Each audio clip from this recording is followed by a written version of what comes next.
Assalamualaikum warahmatullahi wabarakatuh.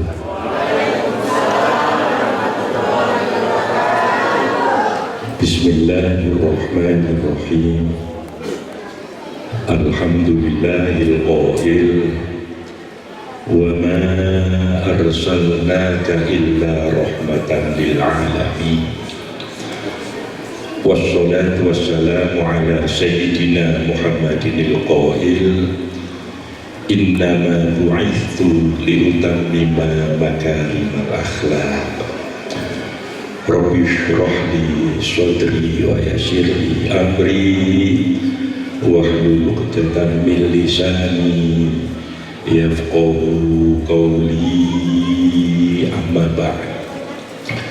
Sa'adatal afadil wa ulama'ana al-abajil wa masyayikhana al-a'izza, bil khusus Bapak Ketua Majelis Ulama Kabupaten TTS, Bapak Ketua Dewan Masjid Indonesia Kabupaten TTS, Bapak Pengurus Cabang Nahdlatul Ulama Kabupaten TTS, baik dari Tanfidiyah, Syuriah, dan Bangun yang lainnya, Bapak Ketua Cabang Muhammadiyah Kabupaten TTS beserta jajarannya, Bapak Dandim 1612 betul Kabupaten TTS, mohon maaf kalau salah. Ibu-ibu, bapak-bapak, paguyuban yang hadir, tidak mengurangi rasa hormat saya pada panjenengan semuanya, tidak bisa menyebutkan satu persatu. Bapak Ibu, calon-calon penghuni surga Allah yang berbahagia, mohon maaf Mas Operator, tolong ekonya dikurangi, ekonya sama treble-nya dikurangi. Terima kasih. Bapak Ibu yang saya muliakan, banyak di antara kita umat Islam ini yang kurang mengenal dengan baik nama-nama bulan Qamariyah Hijriyah. Kebanyakan di antara kita umat Islam ini lebih banyak mengenal nama-nama bulan Syamsiyah Masehiyah, sehingga kalau suruh menyebutkan nama bulan Januari, Februari sampai Desember, wah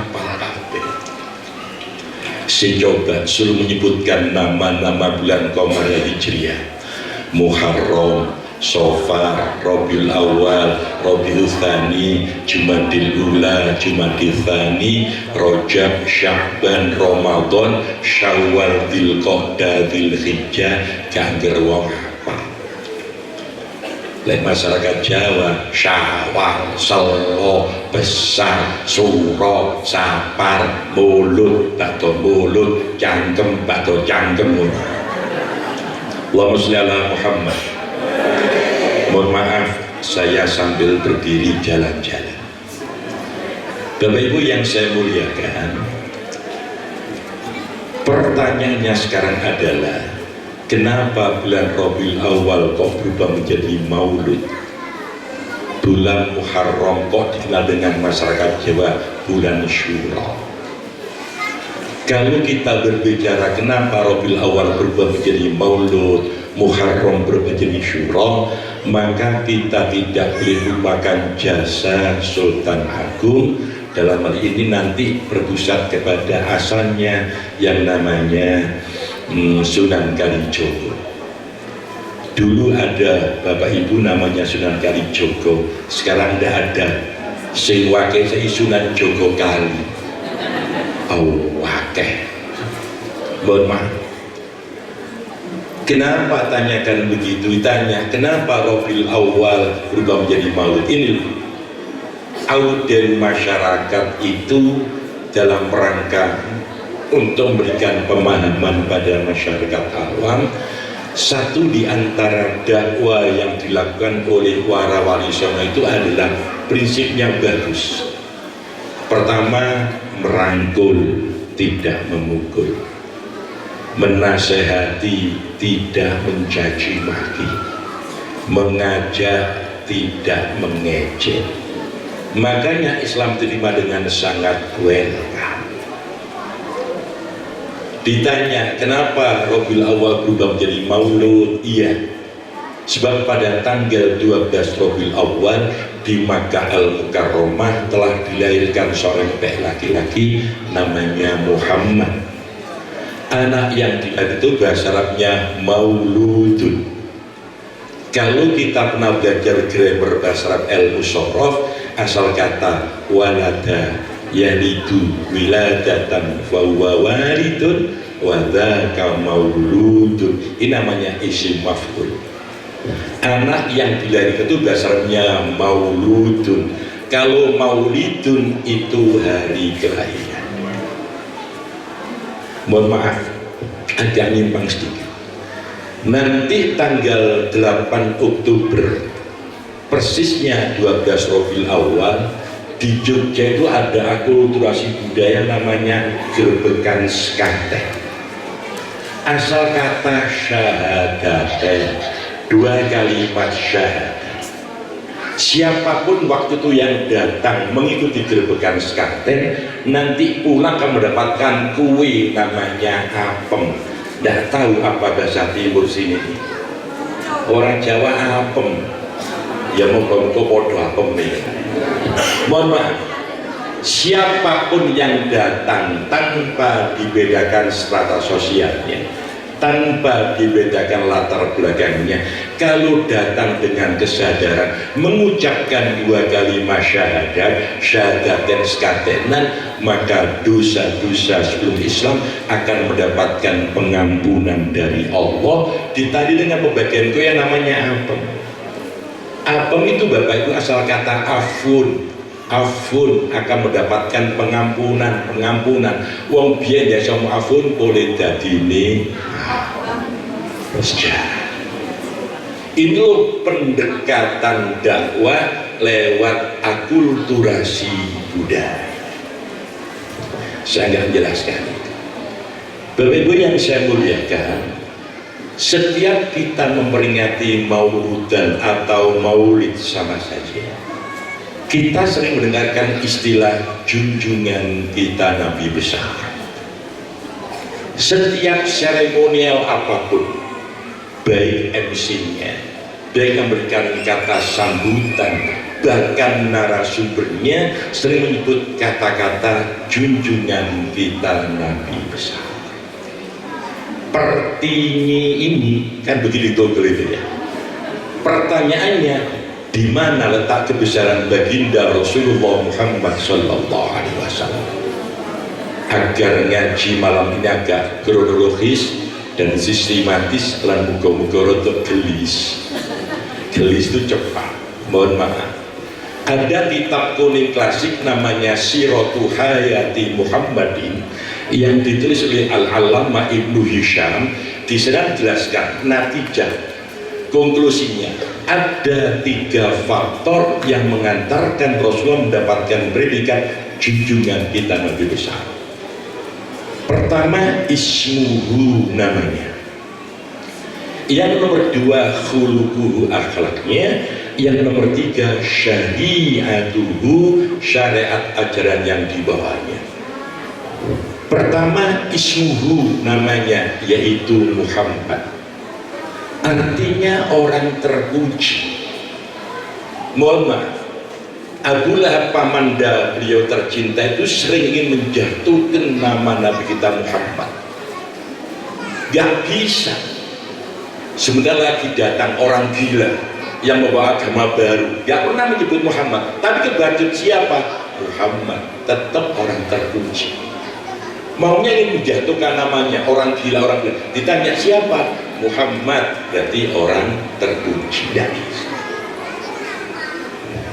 Mohon maaf Bapak Ibu yang saya muliakan, apa buktinya kalau namanya itu dimuliakan Allah? Silakan dibuka Al-Quran surat 94 Al-Isyrah ayat 4. Wa rafa'na laka dzikra, dan aku tinggikan sebutanmu Muhammad.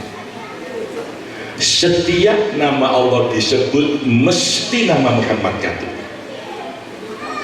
Teman-teman dari Nahdlatul Ulama yang biasa berzanji di Bahan, ada kitabnya namanya Al-Barzanji yang tulis oleh Abdurrahman Ad-Dibai. Saya nanti wa qarana asmahu ma'asmihi tambihan ala uluwi maqami. Setiap nama Allah disebut mesti nama Muhammad katut sejajar. Kenapa? Betapa mulia dan luhurnya derajat kita, derajat Nabi kita Muhammad. Dulu di pesantren saya pernah belajar kitab namanya Nasoihul Ibadah. Ini yang ngarang datuknya Wapres Syekh Nawawi Al-Bantan. Ada makalah bab khumasi, begini taksirnya.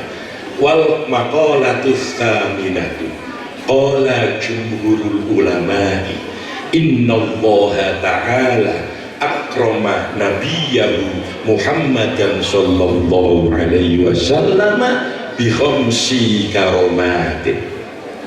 Ada dawuh statement yang nomor 8, ulama dunia sepakat Allah telah memuliakan Nabi kita Muhammad dengan 5 kemuliaan. 5 ini belum pernah diberikan Allah kepada nabi-nabi lain, khusus untuk Nabi kita Muhammad. Pertama, akramahullahu bil ismi. Allah memuliakan Nabi kita Muhammad dengan namanya. Ayo, ini ilmu. Kita bicara hasanah ilmu dulu, gak usah bahas tentang masa ormas. Nah, ini ilmu aja. Perhatikan, Al-Quran 30 juz itu tidak ada satu ayat Al-Quran pun yang menjelaskan kepada kita tatkala Allah manggil Nabi kita Muhammad dengan kata-kata ya Muhammad. Tidak ada. Berbeda kalau Allah manggil kepada nabi-nabi selain Nabi kita Muhammad. Perhatikan Al-Quran surat 2 Al-Baqarah 31. Bagaimana Allah manggil Nabi Adam? Ya Adam uskun anta wa zaujukal jannah. Hei Adam, kamu dan istrimu silakan bertempat tinggal di surga. Cukup panggil namanya ya Adam. Perhatikan Al-Quran surat 19 surat Maryam ayat 7. Bagaimana Allah manggil kepada Nabi Zakaria? Ya Zakaria, inna nubashiruka bihulamin ismuhu Yahya.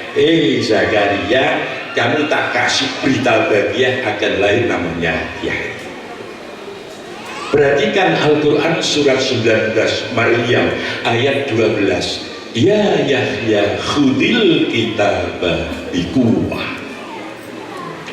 Perhatikan Al-Quran surat 20 Toha ayat 17. Bagaimana Allah bertanya kepada Nabi Musa, wa ma tilka biyaminika ya Musa. Apa yang ada tanganmu wahai Musa? Ya, cukup panggil namanya. Sementara Allah kepada Rasulullah Muhammad tidak pernah menggunakan Muhammad. Bagaimana adanya Allah mulia? Silakan buka Al-Quran surat At-Tahrim ayat 1. Ya ayyuhan nabiyyu lima tuharrimu ma ahallallahu lak. Wahai Nabi.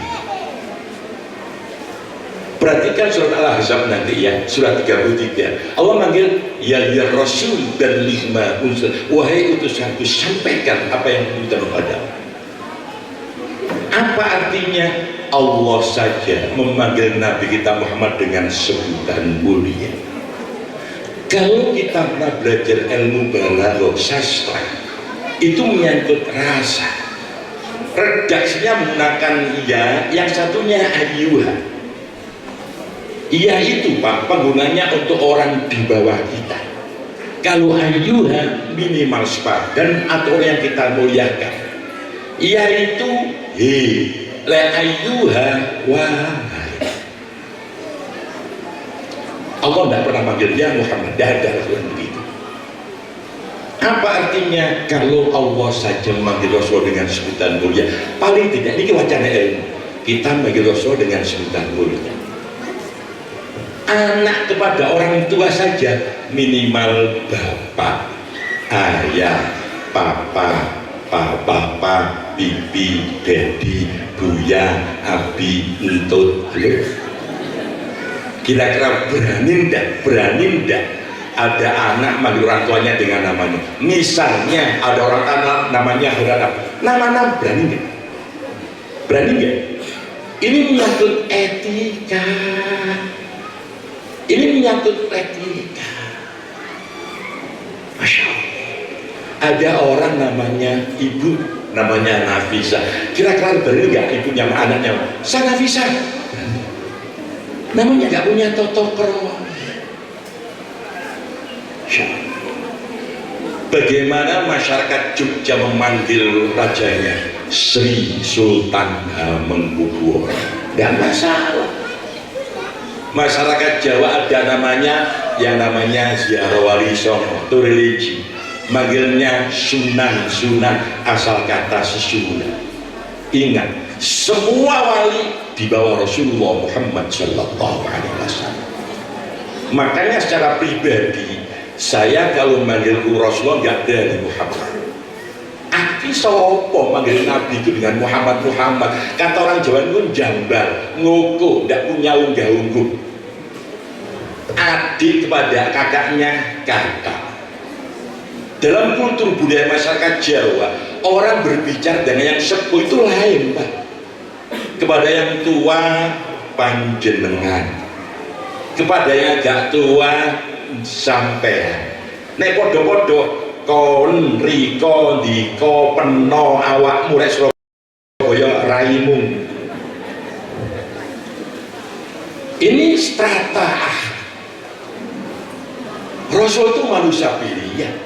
Makanya saya manggil tuanku, junjunganku, baginda. Saya pribadi pesantren diajarkan pakai Sayyidina. Ini sekali lagi ilmu dulu. Hilangkan yang namanya seket-seket ormas. Saya nggak suka bicara itu. Ilmu dulu. Sayyidina. Kepada orang alim kita manggilnya dia. Putranya Kiai kita manggilnya Gus, Lora, Bindere, itu di Madura. Kalau di Surabaya nggak ada Gus tapi Mas. Kepada cucu Rasulullah kita manggilnya Habib, Habaib, Syarifah. Kalau berubah iya masak bener Rasulullah mukamat. Kau kira bakul tomat.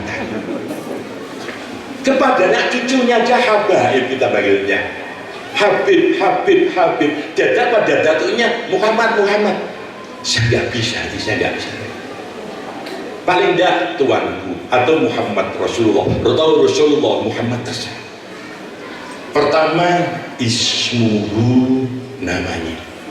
Wa rafa'na laka dzikra. Makanya nanti Nabi pernah dawuh innakum satud'auna yaumal qiyamati bi asma'ikum wa bi asma'i abaikum fa ahsinu asma'akum. Besok kita semuanya akan dipanggil satu persatu oleh Allah dengan nama kita dan nama bapak kita. Apa pesan Rasul? Oleh karena itu perbaikilah nama-namamu, fa'ahsin asma. Nama yang baik itu cirinya mahumida wa ma'ubida. Nama bukan arti puja-puja atau penggambaran. Kalau laki-laki tidaknya diwali dengan kata Ahmad atau Muhammad atau Abdul didofakan dengan salah satu asma, terserah. Dan ingat Bapak Ibu, nama tidak harus dengan bahasa Arab. Bahasa apapun yang penting artinya mengharap kebaikan. Dan lima ada harapan doa. Nggak jadi jaminan oleh jenenge api, namanya baik, orangnya baik, nggak jaminan. Ada anak namanya Soleh, bau wedit kok. Nawakal. Setiap ke masjid mesti tukar sandal. Karena sering sandalnya hilang ditangkap itu. Ditanya, kamu setiap ke masjid mesti ganti sandal. Apa aja? Saya kan mengamalkan apa yang dikatakan Pak Khotib. Gimana? Buanglah yang jelek, ambillah yang bagus. Saya berangkat di rumah sandal jelek, tanda bagus. Gak ngono blok ini. Saudara saya muliakan. Ini satu di antaranya. Silakan. Yang nomor dua, khuluquhu akhlak. Masya Allah. Bagaimana akhlak Rasulullah dengan Allah? Bagaimana akhlak Rasulullah kepada sama manusia? Perhatikan satu. Rasulullah itu kalau kepada sama manusia, tidak ada manusia yang paling top akhlaknya kecuali Rasulullah. Sampai menjadi panutan, uswatun hasanah al-hasan. Satu, Rasul itu kepada sahabat yang kebetulan kurang beruntung di bidang finansial, sangat luar biasa perhatian. Kenapa? Orang miskin itu banyak keistimewaan. Begini Bapak Ibu, kalau waktu itu zaman sahabat, ada sahabat punya hajat misalnya, apalah namanya, tapi sahabat itu kok tidak punya, maka Rasulullah mesti datang yang pertama kali. Awwalu man jaa ila baiti sahabil fuqara, mesti Rasulullah. Tapi kalau yang ngundang sahabat Abdurrahman bin Auf dari jajaran konglomerat, mesti beliau datangnya tengah-tengah. Tapi kalau yang ngundang orang melarat, dulu Nabi. Kan sama dengan kita, aduh. Masya Allah. Kenapa begini? Orang miskin itu banyak keistimewaannya. Satu, orang miskin itu doanya mustajabah. Doaul fuqara'i mustajabun. Doanya orang tidak punya itu mustajab. Ada yang ngomong, kalau memang orang fakir doanya mustajab, lalu mau dewi lungo.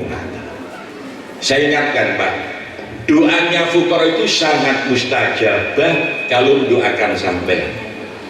Lek dongo dewi gak mandi pengumuman. Nah biasa-biasa saja. Seperti ular. Ular itu kalau nyembur ayam, cas mati. Kambing, cas mati. Kalau ini cas mentel. Sama. Masya Allah. Saudara hadirin rahimakumullah. Kadang-kadang saya itu heran, siapa yang ngajarkan itu? Kalau gitu waktu kita iri-iri kemanten, saya heran ini. Dulu itu siapa yang ngajarkan? Mesti yang kaya kelompok dengan kaya, yang miskin kelompok miskin. Lalu pokoknya sing ketawa-ketawa pengalaman, sing meneng profesional. Siapa yang mengajarkan itu begitu siapa? Kalau ada iri-iri kemanten, yang naik mobil baik-baik kaya-kaya, temannya kaya aja. Sementara pengantar pengiring apa yang larat-larat ada mobil naik gak? Nemen gak? Di dalam mobil yang bagus-bagus, minumannya, makanan ringannya enak-enak. Sementara di mobil makanannya ute-ute, tahu isi. Tak tahu saya. Begitu turun nanti yang bawa hantaran itu kecil-kecil, yang mal-mal itu yang kaya-kaya. Yang bandara angkat-angkat pisang sak tundung beras saya, sing larang-larang. Sing ngulangi ngono iku sapa? Mohon maaf agak nyimpang. Diharapkan dengan namanya peringatan ini kita diingatkan. Barangkali kita lupa, Maulid itu mengingatkan kepada kita akal Rasul itu begini. Diharapkan perasaan kita menjadi happy, bahagia. Orang itu kalau sudah bahagia, mohon maaf, awet muda. Masya Allah. Agak nyimpang sedikit Pak ya. Untuk menciptakan diri menjadi muda itu butuh perawatan, dan perawatan itu mahal. Mohon maaf loh ya, biaya perawatan bapak dengan ibu lebih mahal ibu. Halo, saya tanya Pak, jenengan punya kopiah berapa di rumah? Paling satu. Bu, jilbabnya berapa? Sandal bapak berapa? Sandal ibu berapa? Setiap buka IG ada model baru, online. Suaminya kerja nanti gegernya bengkok, online. Bapak itu mandi gak pakai sabun, selesai beres. Ibu mau mandi, oh luluran, pakai mandir, ketiaknya diesek-esek, barangnya diopok-opok dengan daun sirih. Perawatan mukanya, Masya Allah, bibirnya dicat, alisnya diaspal, kasih lampu, giginya pakai pager. Iki rai opo bangunan perumahan. Gigi dipageri sing kate muncul iku sapa? Ayo, kalau bapak mau pergi pakai baju sambil jalan jadi, ibu tidak berani. Bapak kan ono tuku saya pakai baju ganti kok. Jadi terutama bapak itu 7 musim lebaran baru ganti baju. Ibu setiap 7 hari ganti, 7 hari ganti, 7 hari ganti. Masya Allah. Mohon maaf. Saya ingatkan dulu ya, bapak itu gak banyak ngomong tapi mikir. Tapi ibu banyak ngomong gak suka mikir. Padahal dampaknya orang itu kalau sering mikir susah, kalau susah cepet mati. Orang banyak ngomong gak ada, banyak ngomong mati gak ada. Banyak ngomong cepet mati gak ada. Kalau banyak ngomong menyebabkan cepet mati, guru TK cepet mati ngomong Pak guru TK. Halo? Saya cepet mati tiap hari ngomong. Coba sekarang, kalau kita menurut akhlak Rasulullah Muhammad SAW dalam hal berpakaian sangat sederhana. Kalau panjenengan pernah umroh pakai Turki, nanti masuk museum Topkapi, di sana ada duplikat baju Rasulullah di samping pedang-pedang. Sangat sederhana. Masya Allah. Sekarang tidak. Apalagi bajunya Sayyidatuna Aisyah, bajunya Sayyidatuna Khadijah. Menjelang akhir hayatnya pun dalam satu riwayat dari Imam Abu Dawud itu bilang pada putri tercinta Fatimah, Duk, tolong kamu bilang pada ayahmu ya, nanti kalau aku mati serban ayahmu buat kain kafan untuk. Mohon maaf, zaman Quraisy jahiliyah dari golongan bangsawan terkaya itu Sayyidatuna Khadijah. Ada yang mengatakan 2/3, bukan 1/3, 2/3 kekayaan bangsa Arab dimiliki oleh Sayyidatuna Khadijah. Begitu menikah dengan Rasulullah, seluruh harta bendanya dibuat backup dakwah Rasulullah Muhammad SAW. Yang terkenal Rasul terkenal dengan sabarnya, gak ngamuan, gak mudah marah. Makanya begini, kalau kita dimarahi orang, dibenci orang, dibicarakan di belakang orang, ya usah marah. Sungguh gampang. Kita terjumpai bawakan uang atau gula 10 kilo beres.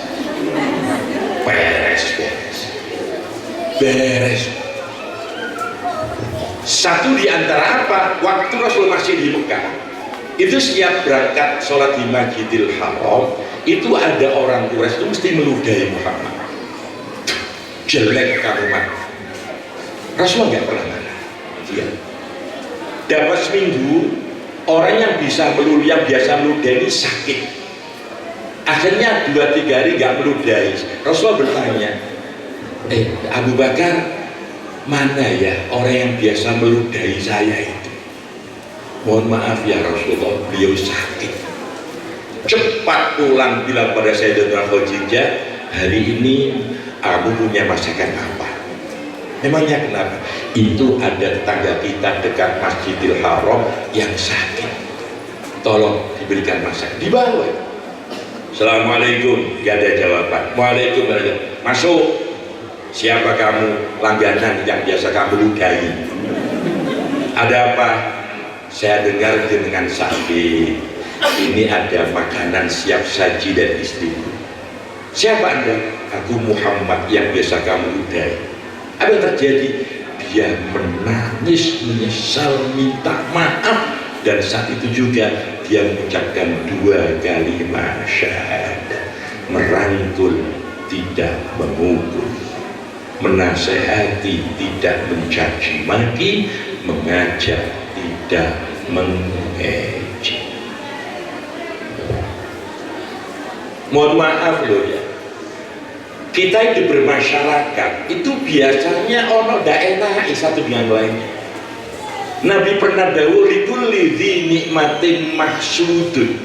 Setiap ada orang yang mendapatkan kenikmatan, mesti ada orang yang tidak suka. Kalau kita pernah belajar German namanya idhofah nakiro. Setiap idhofah nakiro mesti dilalanya am, berlaku umum. Setiap ada orang yang mendapatkan kenikmatan, mesti ada orang yang tidak suka. Biasanya tidak suka itu saat profesi pengumuman. Halo? Tetangga ya dengan tetangga, guru ya dengan guru. Mohon maaf, bakul bakso ya dengan bakul bakso. Tidak ada ceritanya bakul bakso musuhan kalau jarakan pom bensin, gak ceritanya, gak nutup pengumuman. Mohon maaf, saya mohon maaf Pak Dandim, saya biasa ngaji di DNAD yang sering itu di Polres, di Polda. Setiap hari Senin ketiga tuh sama Kamis kedua. Siapa musuhnya polisi? Ya pada polisi ini bro. Pada polisi. Masya Allah. Oleh karenanya diajarkan Rasul, kalau ada orang mendapatkan kenikmatan, senang kamu, nanti akan kecepat Tuhan. Sering tidak, tetangganya bangun rumah, malam gak bisa tidur. Tetangganya beli mobil baru, loh belilah. Kemarin Ferrari, sekarang Lamborghini. Dapat mana uang? Lah pokok ngurusi duit tonggo lapor. Masya Allah. Jangan senang, mesti ketularan. Masya Allah. Ingat survei Pak, orang yang punya sifat iriati cepat mati. Pengumuman. Kenapa? Jantungnya gampang kopiok. Tangganya bangun rumah, tetangganya menantu, balik jantungnya kopiok. Dirawat inap di rumah sakit di daerah Sulawesi. Dapat seminggu disambangi satu masjid. Gimana? Alhamdulillah sudah baikan. Kata dokternya 2 hari boleh pulang. Ya syukurlah, nanti kita sama-sama pengajian di majelis di majelis taklim kita itu. Terus yang sakit tanya, kok banyak besok? Iya, berapa orang? Oh 5 kelurahan. Tadi sebenarnya apa? Dibilangi tetangga depan rumah sampean persis baru beli bis 16 langsung mati. Rumus senang, order sukses, alhamdulillah. Muga-muga ketularan. Ini satu di antara rangkaian penyakit hati. Ada lagi khidul. Khidul itu saya di pondok dulu namanya apa ya? Dendam kesumat. Sebelum COVID kemarin saya kedatangan tamu Bu Mudin. Waalaikumsalam. Oh Bu Mudin, mari monggo silakan Mas. Kok lama sih Bang nunggu jenengan? Maaf Bu Mudin, jenengan gak janjian, tadi saya gak jauh tahu siapnya. Silakan. Saya boleh cerita? Boleh, silakan. Ada Pak Bu Mudin. Kemarin Bang saya barusan memandikan mayat perempuan. Tak bilang iya. Masa saya mau memandikan mayat laki-laki gila-gila sama. Nggak gitu Bang, mayatnya ini Bang, cepat Bang, cepat.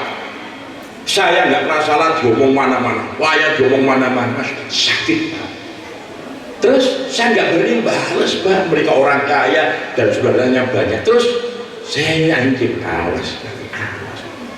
Begitu kemarin mati, anaknya datang ke rumah, Bu, minta tolong ibu saya dimandikan. Gua coba tak mandikan. Begitu saya mandikan, saya tolak-tolek, keluarganya nggak ada. Tak tahu mana mulut kakek cocok. Lu, wah, lu mainnya bilang aduh yang enggak mati. Kalau ada keluarganya tak lus-lus, kalau nggak ada keluarganya tak siram mukanya dengan air kapok. Yang tanyakan apa ya? Yang tanyakan apa Budin? Gitu tuh dosa. Tak warak, dosa besar. Apa jamnya? Terserah. Yang penting hati saya lego. Ruwet. Penyakit ini jauh dari karakteristik akhlak Rasulullah Muhammad SAW. Perhatikan Fathu Mekah. Idza jaa nasrullahi wal fath wa ra'aitan nasa yadkhuluna fi dinillahi afwaj. Semestinya waktu itu tangan kekuasaan sudah di tangan Rasulullah. Mekah sudah merdeka, manusia berbondong-bondong masuk agama Allah. Kalau Rasul mau balas dendam, mudah sekali. Tapi kata Rasulullah, ya, siapapun yang datang masjid sini atau masuk rumahnya salah satu jabat, semuanya diampuni. Ini amnesti mas. Padahal kekuasaan dengan Rasulullah itu. Bagaimana dakwah Rasulullah 10 tahun, 13 tahun pertama disia-siakan. Apa? Disia-sia Rasulullah. Diusir, deportasi. Ada yang namanya dilarang transaksi dengan orang-orang yang beragama dengan Rasulullah. Embargo. Sampai Rasulullah makan daun-daunan. Kalau melihat itu betapa jahat dan kejamnya orang Quraisy yang masih kafir waktu itu. Begitu Islam itu tidak ada, semuanya dimaafkan. Prinsipnya merangkul, tidak memukul, sehingga masuk Islam berbondong-bondong. Saudara hadirin rahimakumullah, yang terkenal adalah pemersatu umat. Begitu beliau hijrah di Madinah, namanya waktu masih Yathrib, bukan Madinah. Masyarakatnya banyak, ada kabilah, ada Yahudi Bani Quraidah, ada Yahudi Bani Nadir, ada Yahudi Bani Khojraj, ada suku Aus, ada pihak Nasrani, ada Majusi, ada yang anak tidak beragama. Keseharian mereka itu adalah saling berperang untuk meluaskan kekuasaan dan pengikut. Begitu Rasulullah datang, seluruh tokoh-tokohnya dikumpulkan jadi satu, terkenal dengan istilah Piagam Madinah, dipersatukan. Isinya esennya cuma dua: internal saling menghormati, eksternal menjaga Madinah dari serangan musuh. Itu intinya. Meskipun pada akhirnya Yahudi ingkar janji, tapi ingat, Rasulullah adalah pemersatu umat. Kalau kita mengaku umat Rasulullah, mestinya adalah uswah kita Rasulullah. Apa ya rukun?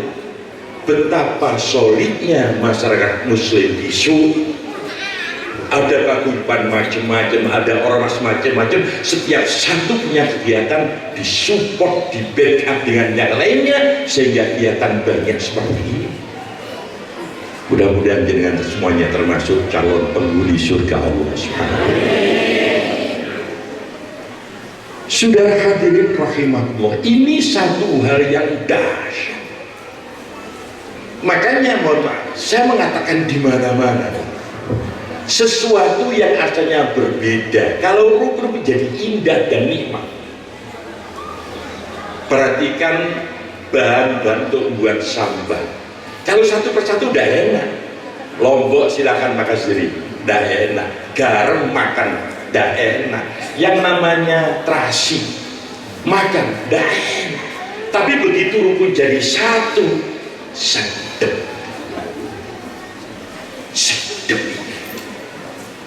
Makanya saya katakan di mana-mana, Pak, filosofi orang Jawa buat sambal itu mesti ada cobek, ada ulek-ulek. Unsurnya ada cabai, ada garam, ada terasi. Sambal tambah sedap dan mantap, tambahin bawang merah sama tomat. Cabai, yang namanya cabai, terus tomat, apa yang namanya terasi digoreng. Begitu masak, diangkat, tiris, letakkan di atas layar, tambahin garam secukupnya, tambahin gula secukupnya, kalau perlu tambahin jelantah, minyak yang masih panas. Ulek satu arah, jangan gini, satu arah dengan perasaan. Mohon maaf Bapak Ibu, saya kalau buat sambal pinter, sebab makan utama di pondok itu mesti sambal. Makan apa saja mesti ketemu sambal. Al kangkung, wal teromu, mesti ketemu sambal. Al tempeu, wal menjesu, ketemu sambal. Kalau sambal pedas tambah satu, al menjetu. Apa artinya? Lah ya ini adalah Majelis Taklim Al-Karomah. Ulek-ulek pengurusnya. Siapa anggotanya? Cabai, garam, tomat, macam-macam. Masyarakat paguyuban ibu. Kalau dimilih dengan baik, indah. Katakan Cope ini adalah Masjid Agung kita. Ulek-ulek takmirnya. Siapa jamaahnya? Macam-macam. Ada TNI, ada Polri, ada Bang Gojek, macam-macam. Ibu rumah tangga, ada macam-macam. Kalau kita melihat dengan bagus, rukun, indah, inilah makna kebersamaan. Dan ini contohkan oleh baginda Rasulullah Muhammad Sallallahu Alaihi Wasallam. Kalau dulu saya sering mengatakan rukun itu tidak pelajari filosofi 5 jari. Pertama, al-ibhamu jempolan. Siapa ini? Pemimpin formal maupun non formal. Mulai dari RT, lurah, presiden, mulai dari takmir, ketua paguyuban, apapun itu. Yang nomor 2, as-sababah itu tunjuk siapa? Dermawan. Apapun yang nunjuk dermawan beres. Ada masjid belum rampung, wah ini gak tepat ini, kerannya mancur terus ini, tolong diganti, diberikan, pasang sekali. Kalian nuding dermawan beres. Wah lampunya mati, tolong diganti, berikan, pasang sekali. Apapun kalau yang nuding itu dermawan beres. Ngerti beres ya? Cacatnya beres tuh beres. Mohon maaf. Kalau yang nuding itu orang dermawan beres, kalau yang nuding orang kikir, itu dia pancet ikut tengah. Masya Allah. Boleh rapat begini, begitu, waktu goni, dodol waktu, uangnya nggak metu, nggak keluar, pancet. Al-Ustadz di tengah, siapa di tokoh masyarakat? Aktivitas apapun libatkan tokoh masyarakat. Nanti yang ngayomi, yang membackup ini. Yang nomor 4 adalah jari manis. Siapa? Generasi muda. Makanya generasi muda dapat sebutan yang baik, manis-manis kok. Masa muda-mudi, pantas. Aktu nikah tukar cincin sih. Pernah jumpa tukar cincin sini. Sini. Ini kemanten setek ini. Baru nanti kan ada istilah masa muda, sampai dibuat judul film yang muda yang bercinta pantas. Pernah dengar masa tua tui? Pernah dengar? Jalur Jawa tua mata. Yang 5 adalah jari kelingking. Siapa peranan ibu-ibu? Mohon maaf Bu, malam ini jangan dapat jari kelingking. Jangan jari kecil, yang meskipun kecil, wow dahsyat itu. Buat ini ya, kalau ini tuh tidak tahu apa artinya. Meskipun komposisi kita berbeda, asalkan tanggung dan kewajiban rukun bersatu kuat. Inilah filosofi makna kebersamaan, dan ini pun terbukti malam ini oleh masyarakat Solo. Telah saudara hadirin rahimakumullah. Jadi ini perlunya kebersamaan. Tadi diinformasikan meskipun 14.000 muslimnya, kam min fi'atin qalilatin ghalabat fi'atan katsirah. Meskipun sedikit kalau kompak, meskipun sedikit tapi satu dengan saling bau-bau, sudahlah akan menjadi kekuatan yang dahsyat. Satu tetap apa? Memotori, menjaga persatuan dan kesatuan bangsa Indonesia, dimulai dari warga masyarakat Sue Kabupaten TTS. Saya insya Allah tiap malam ngaji di daerah-daerah. Yang satu di atasnya model-model begini. Kenapa? Banyak masyarakat yang mudah tersulut emosinya hanya gara-gara urusan kecil-kecil. Ya Allah, Masya Allah, mudah marah saudara kita sekarang. Ya Allah. Oleh karenanya buat kita semuanya, mohon maaf, ayo kita mencoba menanamkan akhlak itu niru orang tua-tua kita dulu. Sekedar informasi saja ya, orang tua kita dulu khususnya masyarakat Jawa itu cara menginformasikan akhlak kepada anak-anaknya mesti di belakangnya ada kata-kata yang menakutkan. Tidak tahu di sini ada enggak. Dulu ada orang tua kita belum ini. Kamu jangan duduk bantali ayahmu nanti udunen. Wong Jawa ngerti ini. Wong Jawa ngerti kemengek podo desone daya. Loh, ini pelajaran akhlak, Pak. Masa bantal untuk kepala orang tuanya kok diduduki? Kan nggak punya etika. Ditakut-takut orang tua kita, nanti kamu udunen kamu. Padahal duduk tenang, tidak apa. Itu dulu. Coba sekarang orang Jawa bilang gitu, Mas, kamu jangan duduk bantali ayahmu udunen apa, Mak? Papa kemarin tak entuti bokong wutuh lu ngono.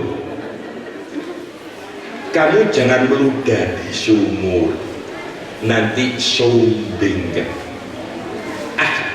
Dulu Pak, sumber mata air PDAM belum ada itu sumur.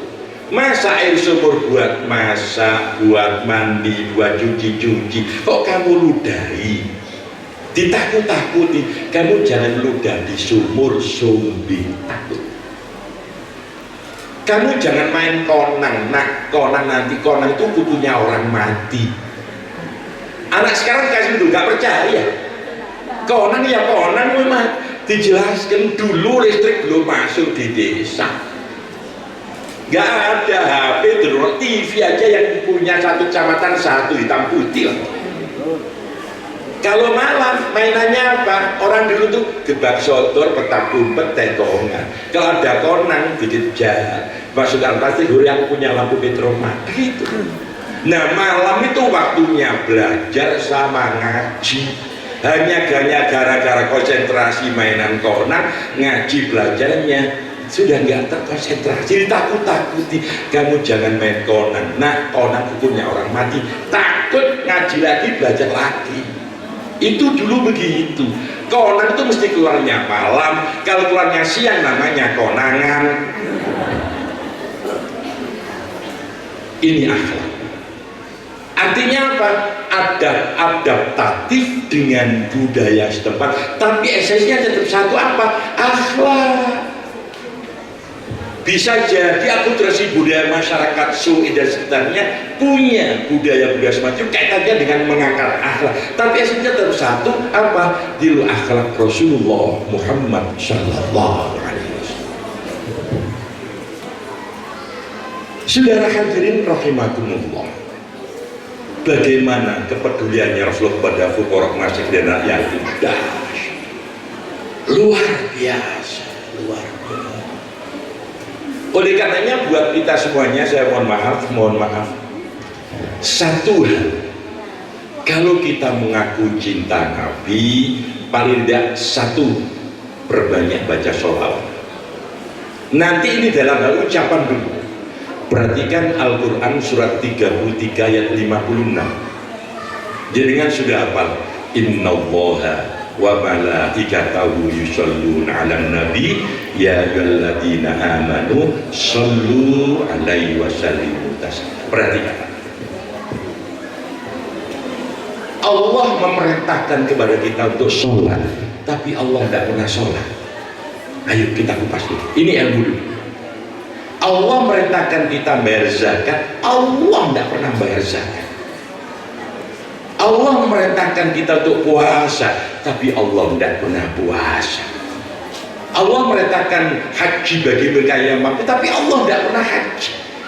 Begitu Allah memerintahkan kita baca sholawat, sponsor itu adalah Allah dan para malaikat. Mari kita terjemahkan, innallaha, sesungguhnya Allah, wa malaikatahu, dan para malaikat, yusholluna. Ini namanya fi'il mudhari'. Fi'il mudhari' itu ada faedah lil istimrar, mengulang-ulang, selalu dan sedang. Terjemahnya, sesungguhnya Allah dan para malaikatnya terus menerus bersolat kepada Nabi. Baru kita diperintah oleh Allah, ya wahai orang-orang beriman, shollu fil amr, perintah. Salah. Kalau sudah kita bicara sholawat, niatnya nggak usah macam-macam, niat saja perintah Allah, mengerjakan perintah Allah itu aja. Nanti dampak positifnya banyak. Ada namanya syajaratul nutut.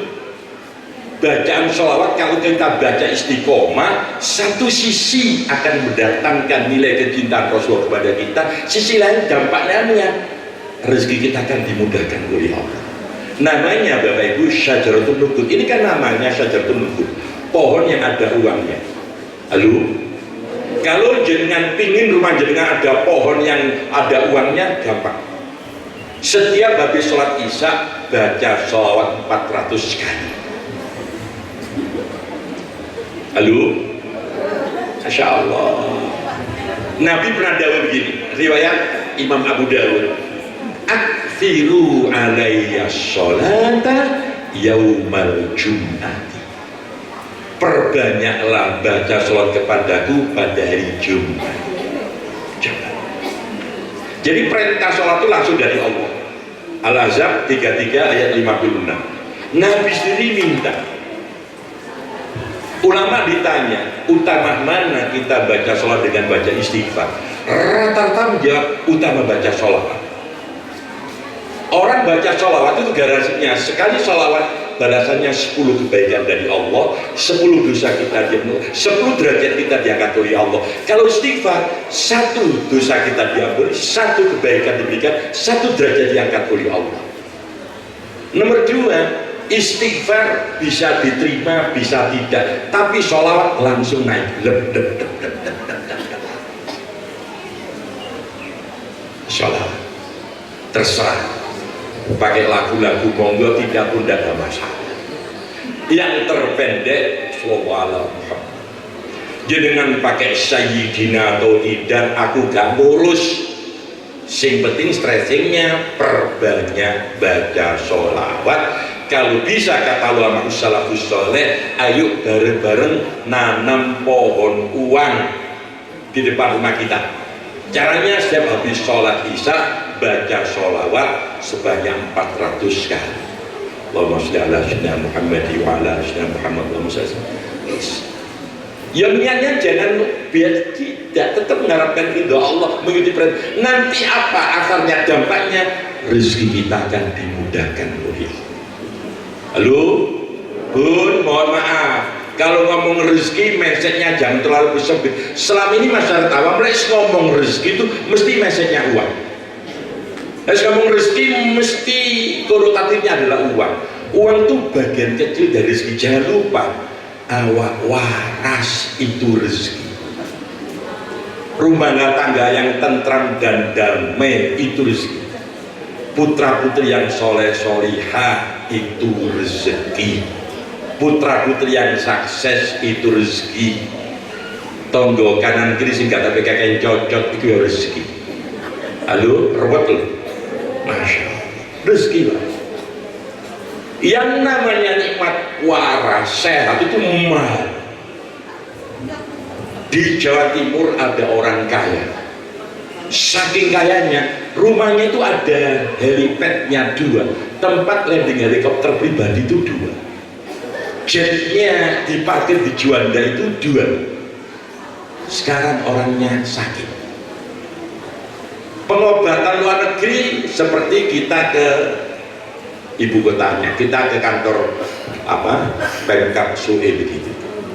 Kenapa? Pilotnya siap, misalnya siap. Rumah sakit luar negeri biasa. Informasi terakhir sekarang dirawat di New Zealand. Jenengan tahu New Zealand Bapak Ibu? Atambua ke timur. Naik becak butuh waktu 30 hari lagi. Yang menangani itu masuk prof gelarnya itu panjang. Saking pinternya dokter biasa bukanya tembus pantat. Begitu sumsum dan darahnya diambil dimasukkan laborat, dianalisis, kesimpulannya pasien ini tidak boleh makan nasi. Kalau makan nasi mati. Siap hari infus pil kapsul, infus pil kapsul. Saya tanya, enak mana pil dengan nasi rawon? Enak mana kapsul dengan ikan bakar? Ternyata rezeki itu tidak berbentuk uang. Badan yang sehat itu pun juga rezeki. Kalau Bapak Ketua MUI kita usianya 70, saya mendekati jenengan Pak. Saya sudah 63. Saya tanya, Pak itu danda? Saya bilang, susunya cocok, saya bilang begitu. Artinya apa? Selalu ingin hati kita itu bahagia. Makanya kalau kita mengaku cinta kepada Rasulullah, satu di antaranya dalam hal masalah ucapan, perbanyak sholat. Dalam ubudiyah, sholatnya mesti jamaah Rasulullah. Saya khawatir ya, kebanyakan di antara kita ini di masjid mana saja Pak, itu yang paling rame mesti maghrib. Jangankan di Indonesia, di Arab Saudi, Mekah, Medina, kalau maghrib full, kalau asar berkurang, maghrib full, isya berkurang, subuh juga berkurang. Saya khawatir nanti Rasulullah itu kan mohon maaf, ini istiqomah tahajud, silahkan kita tahajud, tapi jangan meninggalkan subuh. Saya khawatir tahajudnya luar biasa, subuhnya diganti doanya. Usolli fardol isu-isu adaan kesianan. Mohon maaf Bapak Ibu, saya kemarin habis sholat Idul Fitri Kelodak itu saya langsung berangkat umroh. Ya, kebetulan yang saya bawa banyak. Nah, salah satu program yang saya canangkan waktu di Madinah, jamaah tajak qiyamul lail. Waktu itu yang ke 112 atau berapa? Kalau kegiatan selama bukan sholat wajib, untuk kumpul kan bisa. Baru kalau sudah sholat wajib nggak bisa, Bapak sendiri, mohon maaf.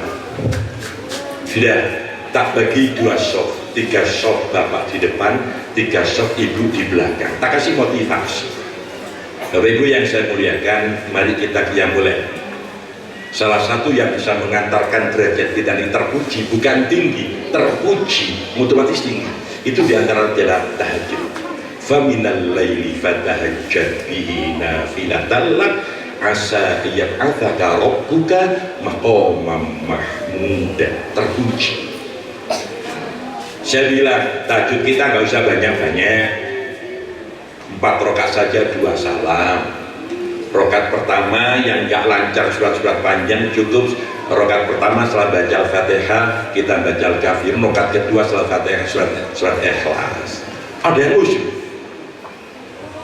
Kiai usul, oh iya.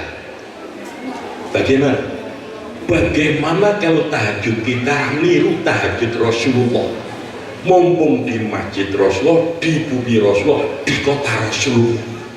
Saya bilang bagus. Jangan setuju.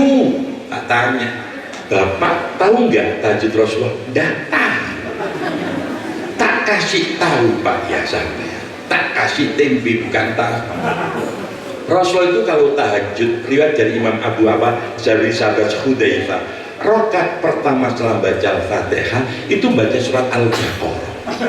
Mulai alif lam mim sampai wa'fu anna waghfir lana anta maulana fansurna, itu 286 ayat baru ruku. Jangan tanya lamanya ruku. Rokat kedua setelah baca Al-Fatihah baca surat Al-Maidah 200 ayat baru salam. Saya baca surat Al-Baqarah 2 juz itu 1 jam banget. Al-Maidah itu 45. Gimana? Kita Rasulullah, wah kalau begitu kul-kulan saja.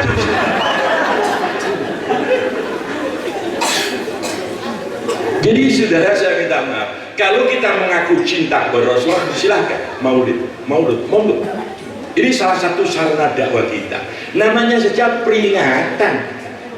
Apa tujuannya? Mengingatkan kita yang sudah lupa. Makanya ada peringatan supaya apa? Ben ingat. Maksudnya ada peringatan jangan ingat, apa tidak ada peringatan? Tambah tuyut nanti begitu. Oleh karenanya buat kita semuanya, mohon maaf, saya tidak bicara ngebu-ngebu, kajian ilmiah saja. Pertama, kebesaran Rasulullah terletak pada namanya. Nomor 2, khuluquhu akhir. Masya Allah. Yang nomor 3, syariatuhu, syariat ajaran yang dibawa. Kalau nabi-nabi yang dahulu itu khusus untuk umatnya, begitu nabinya kapundut selesai sudah. Ganti nabi, ganti lagi. Terakhir Nabi Isa alaihissalam masa fatrah, masa tidak turunnya wahyu antara Nabi Isa dengan Nabi kita Muhammad hampir 600 tahun. Tapi begitu untuk Rasulullah, wa ma arsalnaka illa rahmatan lil alamin. Dahsyat sekali. Makanya Bun, saya katakan di mana-mana, sebenarnya untuk menjaga kecantikan itu cukup dari dalam inner beauty kita gerakkan. Satu diantaranya istiqomah baca Al-Quran, perbanyak puasa sunnah. Apalagi nanti Yaumul Bid, hari putih, setiap tanggal 13, 14, 15 itu Masya Allah, waktu sinar bulan purnama. Saya tahun kemarin pulang umroh bersama dengan Sinse. Dia transit pulangnya sama-sama ke Jakarta. Dia tanya kepada saya, Bapak ini rombongan apa kok seragamnya sama? Umroh. Banyak.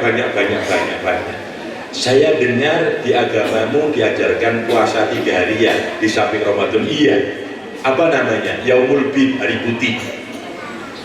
Dia ngomong, orang yang ahli puasa, terutama pas kata Bapak hari putih, pas sinar rembulan, itu cahaya kalau sudah menempel wajah, Masya Allah, Masya Allah. Itu satu diantaranya, Bun. Silahkan kita perawatan, Masya Allah, facial, mogok macam-macam. Tapi jangan lupa dari inner beauty dari dalamnya. Istiqomah baca Al-Quran, memperbanyak baca sholawat. Kalau bisa puasa Senin Kamis, pas Yaumul Bid ngomong puasa. Tapi waktu puasa bilang pada Bapak, Pak aku puasa ya. Informasi saja, gak usah minta izin. Pak aku puasa ya. Iya. Bapak kalau ibunya puasa diizinkan ya. Pak puasa iya. Pas tengah jalan, terus gak usah poso bu. Poso setengah beduk guys, lumayan oleh pahala 1 beduk. Kesimpulannya, wanati jatuh, kesimpulan sementara hipotesannya 1, kalau kita mencintai Rasulullah, tiru akhlak dari yang muda, dari yang tidak mengeluarkan uang dulu. Apa? Pertama, perbanyak baca sholawat. Dalam hal ubudiyah, tiru. Dia mesti jamaah, mesti qiyamul lail, dia mesti puasa Senin Kamis. Yang tidak kalah pentingnya kaitannya dengan finansial uang, mesti kepeduliannya pada fuqara, masakin dan anak yatim. Masya Allah, masyarakat Solo luar biasa kegiatan aktivitas agamanya. Ini satu hal yang akan mengantarkan kita menuju pintu gerbang. Makin hari insya Allah tambah banyak yang Allah, banyak insya Allah. Singkat cerita, mohon maaf, Kalau kita mengaku cinta Nabi, mohon maaf, itu saja ya, yang nggak sulit-sulit. Kalau budaya semacam ini masing-masing daerah berbeda-beda. Ya, sebelum pandemi saya 10 hari di Papua, Mulutan, Masya Allah. Kalau daerah Banyuwangi, yang Banyu itu telur, Masya Allah, macam-macam. Kalau daerah Jawa itu namanya cobek, terus macam-macam. Ini salah satu di antara akulturasi budaya, salah satu bentuk melahirkan rasa syukur kepada Allah dengan kelahiran Muhammad. Macam-macam, nanti dibagi macam-macam begini ya. Ada bertanya satu hal Pak, dah banyak, terakhir, kita nggak usah marah kalau dimusuhi orang, sudah nggak usah marah, dibenci orang nggak usah marah ya. Orang mulia itu Pak nggak bisa dihinakan, sudah. Orang hina itu nggak bisa dimuliakan. Kata Kiai Kispora itu seperti uang. Jangan tahu uang itu tergantung nilai angkanya. Semakin panjang angkanya, semakin mahal nilainya. Kalau angkanya panjang 100.000, itu nilai tukarnya mahal. Kalau 1.000, coba uang 100.000 sampai injek-injek, sampai nejet-nejet, sampai ludai, sampai ngecingi, tetap 100.000. Uang 1.000 Pak, sampai gitu, tetap 1.000. Sama, orang itu kalau sudah mulia, silakan dina orang seluruh dunia, tetap mulia. Semakin dietrek-etrek kata orang Jawa, semakin menyebar wangi. Orang pakai minyak wangi dietrek-etrek, tambah wangi Pak. Saya satu ikhlas. Orang hina Pak, muliakan orang seluruh dunia, tetap hina. Uang 1.000 sama 100.000, 100.000 jangan injek-injek, jangan kencing, jangan ludahi, tetap 100.000. Saya tanya sekarang Bu, ada uang 100.000 dikencingi kambing, ada uang 1.000 dikasih minyak wangi, milih mana saya? Milih mana saya? Enak 100.000 babat kencingi, tak umbah, tak cuci, bersih, selesai. Meskipun dikasih minyak wangi cuma 1.000. Itulah satu di antaranya ya. Mudah-mudahan dengan semuanya mendapatkan syafaatul ummah dari Allah lewat tangan Rasulullah Muhammad SAW. Seluruh keluarga kita, anak istri kita, semuanya saja ditoto dan diawasi langsung oleh Allah Subhanahu Wa Taala. Insya Allah besok pagi saya akan kuliah subuh materi yang berbeda, lebih umum ketimbang bahasan masalah maulid. Insya Allah, ya Insya Allah. Di masjid mana? Apa? Ya Masjid Agung. Insya Allah. Saya bahasanya lain daripada yang lain. Insya Allah. Nah, ini saja yang dapat saya sampaikan. Kurang lebihnya mohon maaf. Ihdinas siratal mustaqim. Assalamualaikum warahmatullahi wabarakatuh.